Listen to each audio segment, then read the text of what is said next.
Welcome back sa ating mga balitang basketball. Gustong-gusto na ng Brooklyn Nets na i-trade itong si Cam Thomas. Kaso nga lang mga idol, natapos na lang ang trade deadline ay wala pang nagpakita ng interest sa kanya o tumawag man lang sa Brooklyn Nets o nag-inquire patungkol sa kanya. Kaya kahit na parang franchise player ang turing sa kanya, para sa Brooklyn Nets ay kagad na lang siyang ini-waive pagkatapos ng trade deadline. Si Cam Thomas naman sana ang magiging franchise player, ang magiging future ng Brooklyn Nets. Kaso mas pinili ng Brooklyn Nets na maghanap ng ibang player na kanilang pagfofokusan.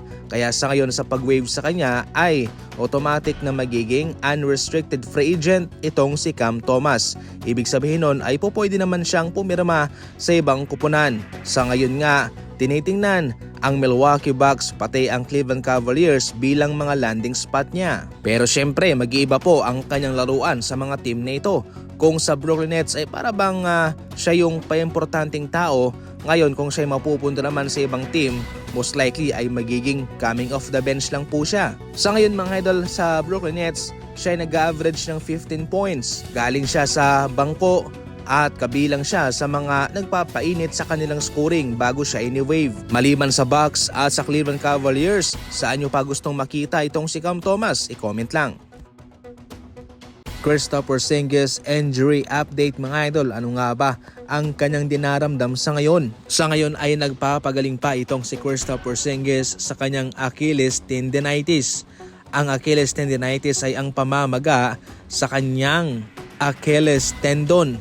Masakit din po ito mga idol. Hindi pa siya nakapaglaro since January 7. So bale, mahigit isang buwan na ang kanyang recovery process. Pero ayon naman sa impormasyon galing mismo kay Brett Siegel, inaasahan na pwede na nga raw makalaro itong si Kristaps Porzingis versus Los Angeles Lakers. Saan nga ba nakukuha itong injuring ito ni Kristaps Porzingis? Ang Achilles tendinitis ay nakukuha mismo sa sobrang activity o para bang overuse na sa isang manlalaro katulad ng pagtakbo at pagtalon. At ito ho'y masakit mga idol kaya hindi po nakakalaro ang isang manlalaro. So definitely wala po itong operasyon. Ang kailangan lang dito ay magpahinga ang isang manlalaro, balutin ng yelo, physical therapy at mga anti-inflammatory na mga gamot. So far dahil ng isang buwan na ang nakalipas since nitong recovery, kaya hindi rin po magtatagal at siya'y makakalaro na kaagad. Sa Boston Celtics sa taong nagkampiyon sila, mayroon siyang 57 regular season games mga idol at lahat yon ay starting lineup. Sa mga lahabang yon siya ay nag-average ng 20 points, 7 rebounds in 2 blocks per game. At yung kanyang posisyon pa sa Boston Celtics ay isang sentro. Kaya dito mga idol, flexible ang kanyang posisyon sa Warriors Hindi po lang siya center kundi power forward. Kaya magiging interesting ito para kay Coach Steve Kerr.